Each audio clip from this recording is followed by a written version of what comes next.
पीछे रहिए प्लीज।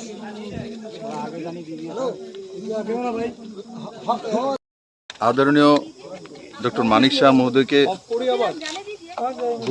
আমরা অনেক অনেক ধন্যবাদ এবং সাধুবাদ জানাই।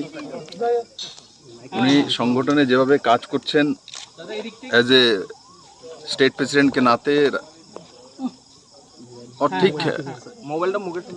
সরকার পরিচালনা সুদক্ষতার সঙ্গে উনি রাজ্যবাসীর সমস্ত আশা আকাঙ্ক্ষাকে পূরণ করবেন, এটা আমাদের সবার পূর্ণ বিশ্বাস রয়েছে। ওনার বিগত দিনের কাজকর্মগুলো তা প্রমাণিত করে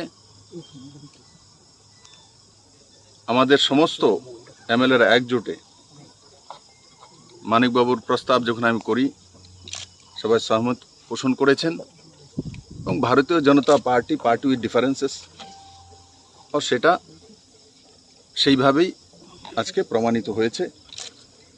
এবং আমি আবারও ডক্টর মানিক শাহ মহোদয়কে অনেক অনেক শুভেচ্ছা জানাই। যেই কাজগুলো আমি শুরু করেছি সেগুলোকে কম সময়ের মধ্যে কিভাবে জনতার কাছে পৌঁছে দেওয়া, মাননীয় প্রধানমন্ত্রীর নেতৃত্বে যে স্কিমগুলো রয়েছে, রাজ্য সরকার স্কিমগুলো রয়েছে, এটাই ওনার মূল দায়িত্ব হবে আর উনি এদের সাথে কাজ করতে সক্ষম হবে। দেখুন, এই বিষয়ে কোনো সিদ্ধান্ত যখন নেওয়া হয় পার্টি সর্বোপরি, এক দুইজনের ব্যক্তিগত মত থাকতে, ব্যক্তিগত মতের সেখানে জায়গা নেই, জায়গা পার্টি, যেটা বললাম বিজেপি পার্টি উইথ ডিফারেন্সেস। তো সেই জায়গাতে পার্টি সর্বোপরি, সংগঠন সর্বোপরি। বিপ্লব দেব আছে, সংগঠন আছে বলে, তো সংগঠন সর্বোপরি। ইক্কা দুক্কা এই ধরনের নিজের বিষয় রাখতেই পারে, তো সে বিষয়ে ভারতীয় জনতা পার্টি এবং সংগঠন তাকে কিভাবে সংযত করতে হয়, কিভাবে কাজ করতে আমরা জানি। নতুন মন্ত্রিসভা কবে শপথ নেবে? নতুন মন্ত্রিসভা কালকে শপথ নেবে, কাল 11:30 বাজে, কাল 11:30 নাগাদ এখানেই হবে এবং তার তৈরি সরকারের তরফ থেকে। সামনে রেখা যখন আমি সংগঠনে কাজ করার সুযোগ পেয়েছি, তো 18তে যখন সরকার এসছে, তো 23এও সরকার আসবে। কার্যকর্তাদের প্রতি কি বার্তা থাকবে আপনার? কার্যকর্তার প্রতি আমার এটাই বার্তা থাকবে, পুরো ঊর্জার সঙ্গে নামো।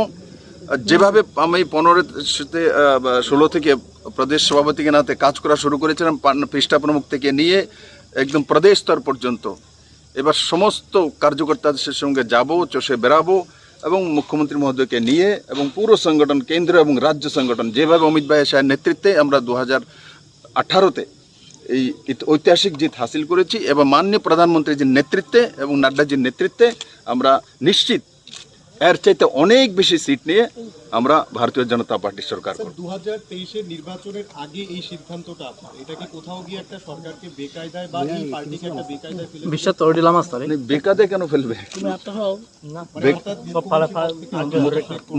মুখ্যমন্ত্রী, দেখুন, মুখ্যমন্ত্রী পদ আমার কাছে, আমার বড় বিষয় হচ্ছে সংগঠন, অর্গানাইজেশন। তো সংগঠন থাকলে আমি কোনো গ্যাজেটেড অফিসার নই, ব্যুরোক্রেট নেই। সংগঠন থাকলেই সরকার থাকবে, সরকার থাকলে বিপ্লব থাকবে এমন নয়। সরকার বানানোর জন্য অর্গানাইজেশন চাই। তো সেই জায়গাতে ভারতীয় জনতা পার্টি চিন্তা করে আমার প্রয়োগ যদি সংগঠনে ভালো হয়, তার জন্য সরকার তৈরি হয়, তো সেটাই করা উচিত আর পার্টি সেটা নির্ণয় করে। হঠাৎ করে কেন মন্ত্রিসভার পরিবর্তন করা হলো, আপনি পদত্যাগ করলেন?